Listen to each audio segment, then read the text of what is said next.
yet this will be your chance to save yourself from any spoilers. Anyway, where should I start? I think most of us knew going in, this episode would not end on a high note. The episode started off with Jon arriving to Dragonstone, running into Varys where he basically pleaded with Jon, telling him he's seen more kings than any other living person, and just wants the right person to rule, inferring that Jon would be the greatest one he's seen that could lead. And once again, Jon says he never wanted to be a king. At this point, everyone knows Daenerys has veered too far from the path of being a just queen.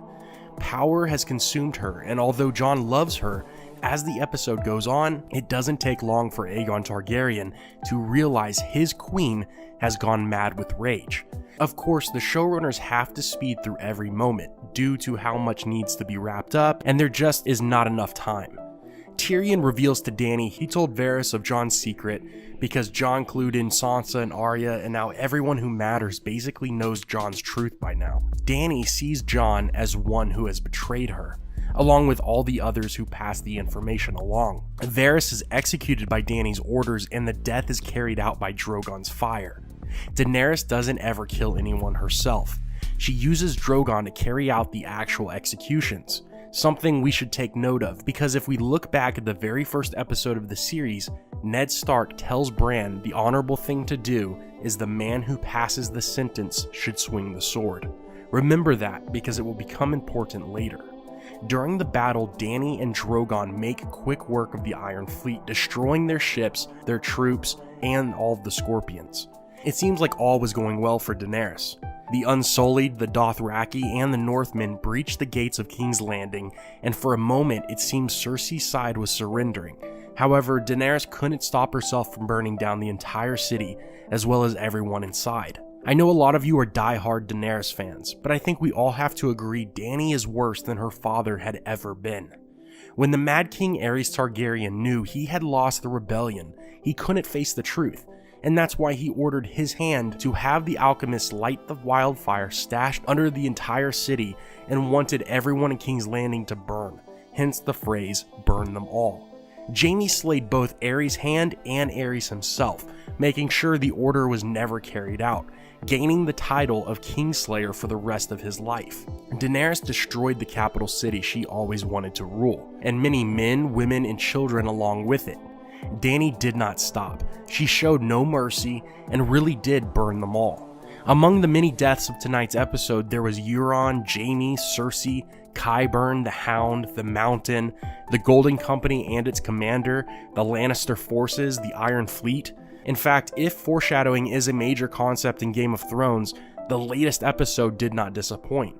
Many years after her father's order of igniting the wildfire never came to pass, Daenerys set all of it off with the dragon fire burrowing deep into the foundation of the King's Landing buildings. We finally got Clegane Bowl, and if you ask me, I wasn't overly relieved when it was over.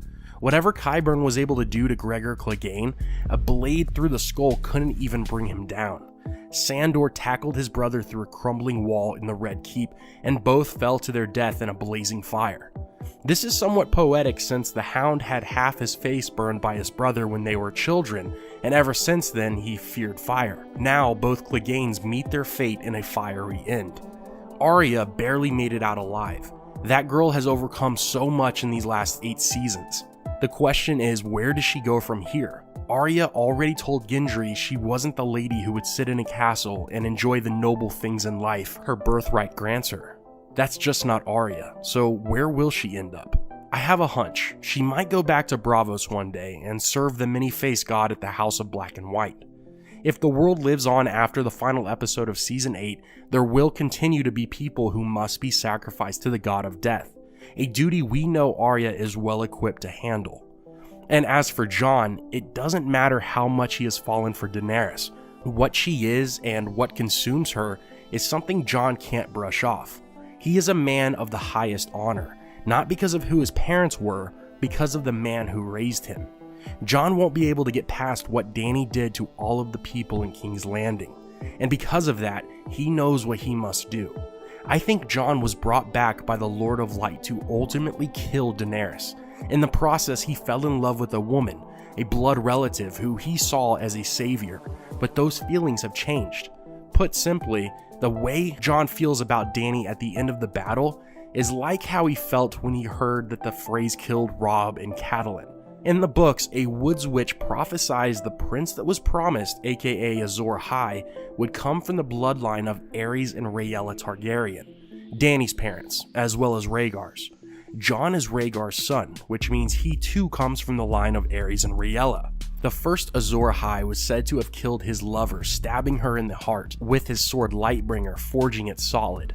If Jon is the reincarnated Azor Ahai, it means it's in the cards for him to kill the one he loves, for the betterment of everyone around. And if anyone deserves this death, it would be Daenerys. And once he does it, he may be revered as a hero, or on the other side of the coin, a Queenslayer. Regardless, Jon knows the cost of such an action, and that is why I believe Tormund was foreshadowing his return to Castle Black, a place where criminals are granted their life in return for their full-fledged service to the Night's Watch. There may be no reason to man the wall anymore, now that the Night King has been destroyed, but as a man of honor, Jon will see to it he serves the rest of his life at the wall. I think Jon has subconsciously already decided when it was all over he would go back north where he once died, reuniting with Ghost, who he suspiciously sent back with Tormund and the Wildlings. That is most likely why Jon never properly said farewell to his direwolf. He knew he was coming back. Anyway, that's going to do it for today's breakdown. Be sure to subscribe and hit that bell so you can be notified every day when a new video is posted. More to come tomorrow. For now, thanks for watching. As always, have a great day, take care, and I will see you tomorrow.